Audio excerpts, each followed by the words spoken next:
Making it last is all I care to do. You loving me, I loving you. Mothers and fathers, husbands and wives, sisters and brothers, friends for life. We won't live in the past. We're making it last. Mothers and fathers, sisters and brothers, friends for How do you life. build a culture brand? What does that term even mean? It's time for another conversation. Welcome to Making It Last podcast, where it's all about helping us to have better relationships, not just with ourselves, with other people. I'm Noreen Daly.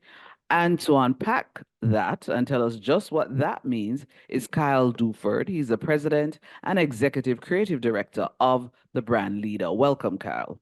Hey, Noreen, it's good to see you again. So, what does that mean? Before we even go, what does culture brand mean? What does Yeah, that term mean? culture brand is a term. I'd like to think that I coined it, but I probably didn't. A culture Oh, brand okay. is, um, in my definition anyway, culture brand is a business or kind of a brand that is just as well known for the culture in which it's created than their product or service in which it provides. And what I mean by that is a company, if you think of a company like, Southwest Airlines treats their employees, Mm-hmm. Orby Parker as well. Like when you start thinking about Zappos is another great one, REI, all these businesses that they start celebrating their employees and creating a place of belonging for their employees to thrive both personally and professionally, and you start becoming what I deem a culture brand. So that's what that means. Okay. Okay. So how do you build one? Well, that's going to cost you money for me to tell you that. No, I'm teasing. I'm teasing. Look, Uh, we're in a point, this inflection point in the world where the kind of the collision of technology and the younger generation with social media and the proliferation of iPhones and technology in our pocket has just created a world that's really severely broken and just disruptive. And so while we are hyper connected, we are actually the most unconnected in the history of the planet. And so, there's been all these studies done about tribal systems and how many people in your tribe to be healthy mentally and mm-hmm. more aware. And we actually don't have that connection anymore. And so while some try to embrace that, the fact is in the aggregate, most of us no longer have that connection. And I believe that at the workplace, it's one of the few places left that, because we spend most of our time there, At work. Yeah. with these people around you, is one of the few Mm-hmm. places where you can start developing meaningful connection in a way that can really change people's lives. And the sad truth is, the generations are only coming up fast. I mean, it's not a sad truth. It is a truth because we're getting older. I'm almost 50. I'm from Gen X. I've got 6 children. They're all in the Gen Z generation. They're all between 23 and 10. And they're coming into the workplace. So right now, we're only looking at about 3 to 5% of the workforce is Gen Z. Mm-hmm. By 2025, it'll be 20%, and by 2030, it'll be almost 40%. And when you look at the combination of millennials and Gen Z, and I think I'm remembering this correctly, 60% of the workforce will be a combination of those two generations by 2025, which is next year. And okay, why is that important? Well, because Mm-hmm. they have different needs than we have. Um, Yes.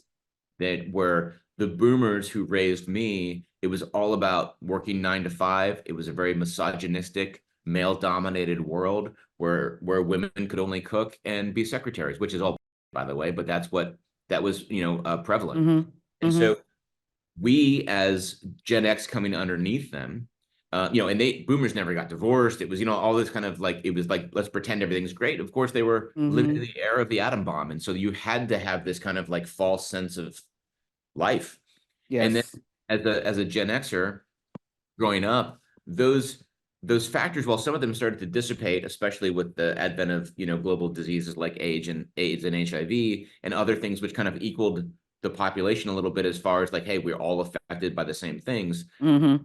Gen X came up and still believed in what their parents believed from the workforce, which is work hard, stay at your career for a long time, don't be transient because that means that Mm-hmm. you're not hireable. Like all these things now that you look at the incoming workforce, it's all about flex time, work from home, work Yep. remote, my own Yep. hours, and you add that to the fact that Gen Z in particular is the most depressed, most anxious, most Yeah. medicated generation of all Yeah. time. And you've got this boiling pot and you don't know what to do with it. You don't know where to run to. And so it's important for businesses to take heart that they might be and this might sound a little dire and it might sound a little, hyperbolic maybe, but Mm-hmm. Mm-hmm. the workplace might be the last bastion of hope for this incoming generation. Because they go home and they order their Uber Eats and they dial up a movie on Netflix and they might never leave the home. They don't have to. So they don't sleep as well because the blue light of their phones. They're not eating well because they're not cooking meals and sitting around the dinner table with their families. They're not exercising well. And that's leading to mental health issues and other things, especially in the social world. Social interaction with humans. Then you look at the workforce and you're like, wait, all those things are here. And so if you have Mm-hmm. an opportunity to treat people well at the workplace, and provide them opportunities to do things and engage in activities and events and with other people that they otherwise would not have that opportunity to do, then you start to build this community of people, which can lead into this culture brand situation. So it's really important because I don't want to sound like Chicken Little, but I am very nervous and very scared for the generation that's coming up, only because people like me are not paying attention to what really matters. We're worried Mm-hmm. about ourselves. We should be worried about not just our children and what they do at home, Yeah. the workforce in which they're entering. Yeah.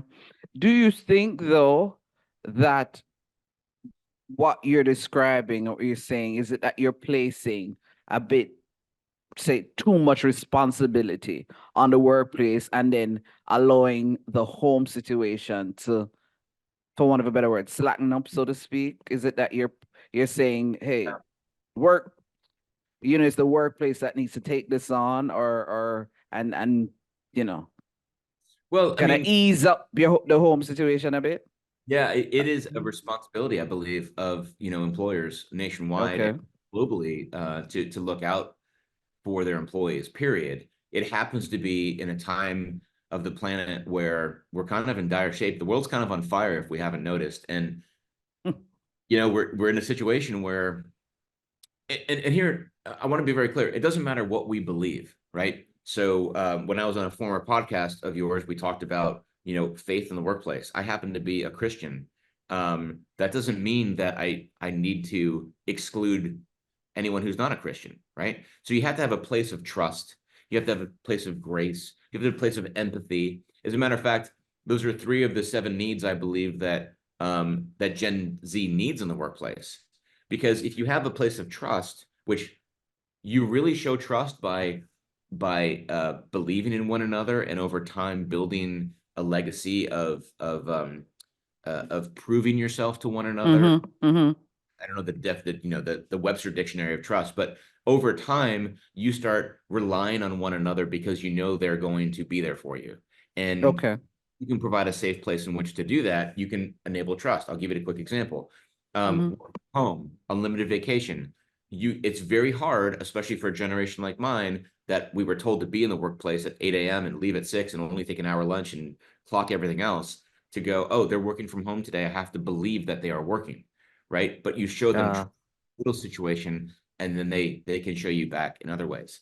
But it's everything else. It's grace. It's giving undeserved favor for people when they make mistakes, because you get canceled so quickly in culture today, and they see mm-hmm. that and they're nervous to make a mistake. I've learned by making more mistakes than I've made success. True.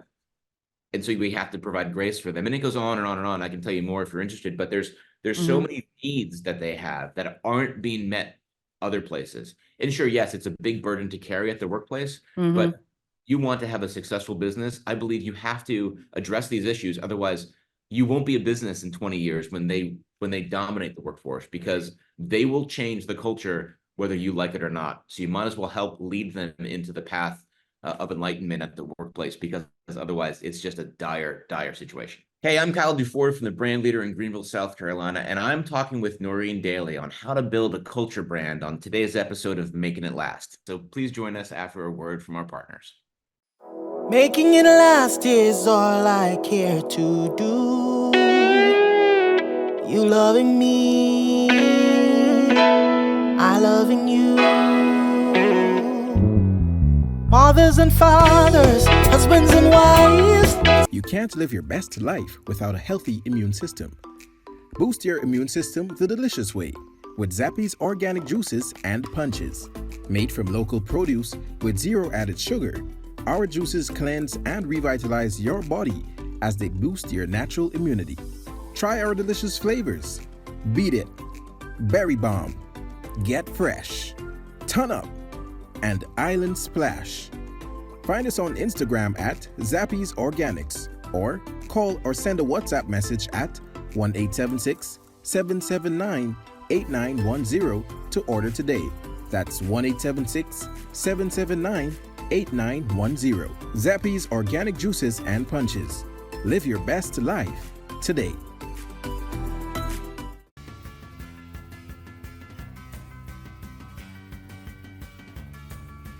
Hello, my name is Nicky Mason, and I want to share with you my journey with Noreen Daly in my communication coaching sessions. As I went through the sessions with Noreen, I was able to recognize my strengths in communication. Some things I didn't recognize that I would do, she was able to unearth and allow me to recognize that these are some strengths that I had.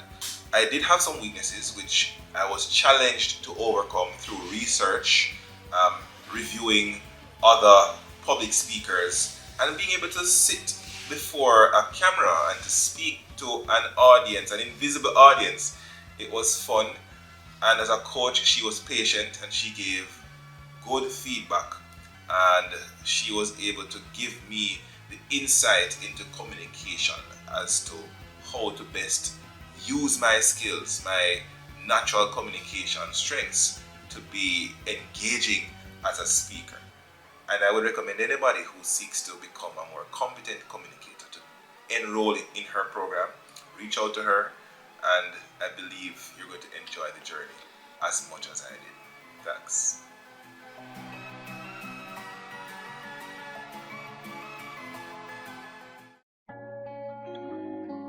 Langdo Language Institute was created to meet your language and communication needs. All of our packages were created just for you. We are passionate about language and dedicated to your success.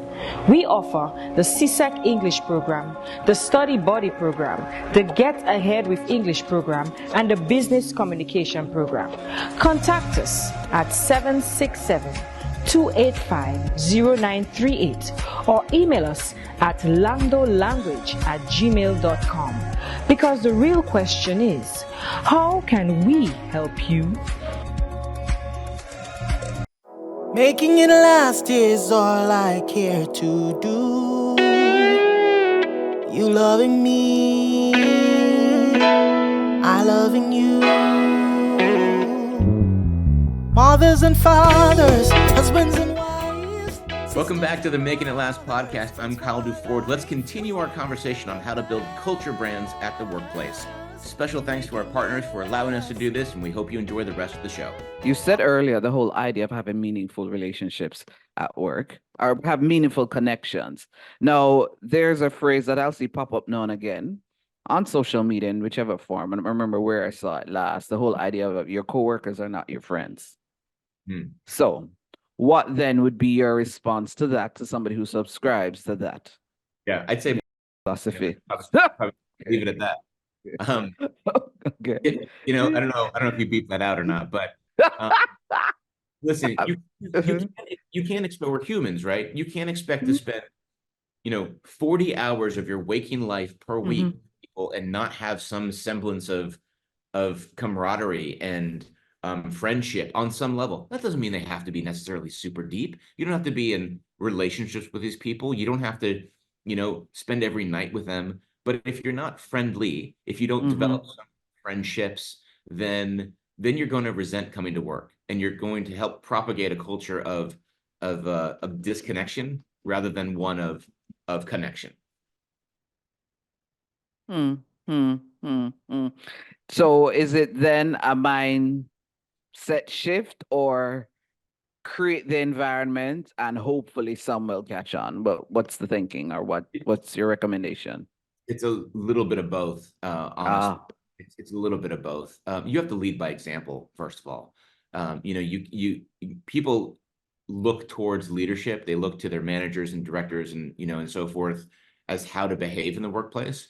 And if you have somebody who is constantly um, ignoring or avoiding situations that could get heated or have conflict or have opportunities for camaraderie as well and friendship and joining up in something together. If you're avoiding those situations because you're fearful of what that does um, to yourself and how that makes you look and blah blah blah blah blah, then Right. you're not going to follow you. And so look, it's really tough. Like I'm making it sound easy. It is not. It is not easy. Some of those other 7 needs, I believe, are like vulnerability and transparency. And vulnerability at the workplace is very difficult. But here's the key, right, Noreen? Like I have to be vulnerable as the president and say it doesn't mean showing them like everything and crying at every meeting. That would be absurd. But it also means owning your mistakes, Yes. saying you don't know all the answers, saying that you need help. All those things are vulnerable and I subscribe to Brene Brown's version of vulnerability, what she said vulnerability isn't a sign of weakness, it's our best measure of courage. And I like that.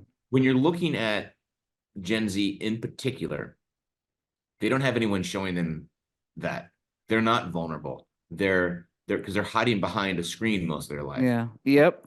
Really difficult to bring that out. And so again, this is why I think it's important for the leadership, because and it's hard for us because we're not from this generation.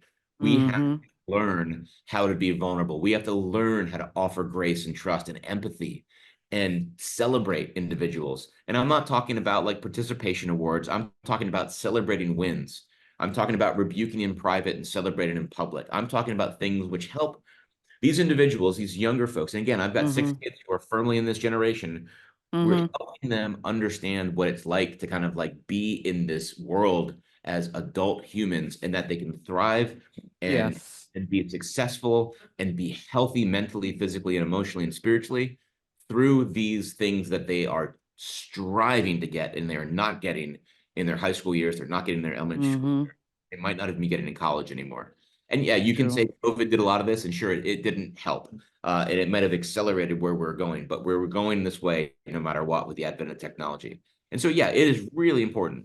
Again, for the CEO of the company here is he's a little bit older than I am, but so he's firmly in my generation as well. And hard for both of us because he's got 7 kids, I've got 6 kids, and we see these things manifest in different ways.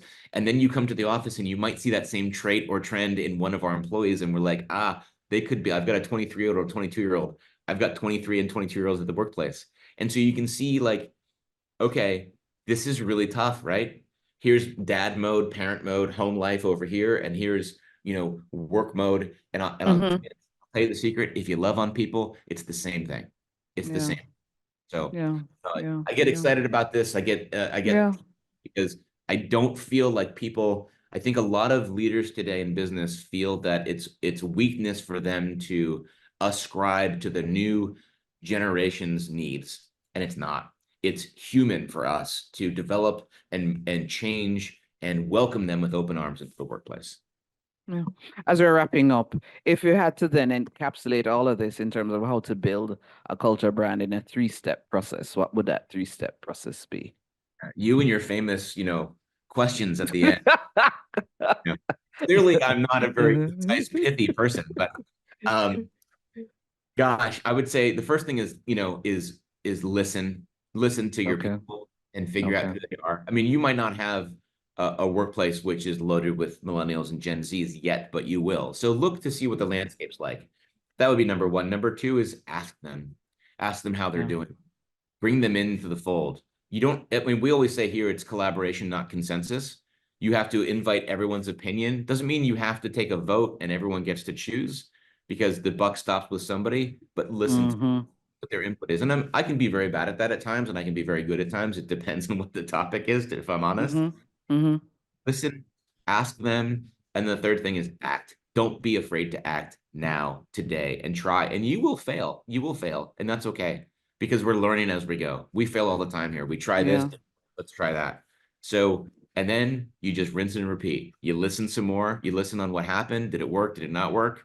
And you talk to them. What would you like to see? And you try some more. And we just keep evolving in that way. So it's a 1, 2, 3 ABC process. And we just keep doing it every day. Hopefully it works. Yeah. Thank you so much. Of course, this was an important conversation to have because, as you said earlier, we do spend most of our time at work. So we also need to ensure it's an environment that's not toxic and healthy. Thank you so much for sharing, Cal. My pleasure. My pleasure. You're such a delight. I really enjoy you, and I'm so happy that you're doing this for other people. So a privilege to be on your show. Thank you. This was Making It Last podcast, where it's all about helping us to have better relationships, not just with ourselves, but other people. I'm Noreen Daly. Until next time. Making it last is all I care to do. You loving me, I loving you. Mothers and fathers, husbands and wives, sisters and brothers, friends for life.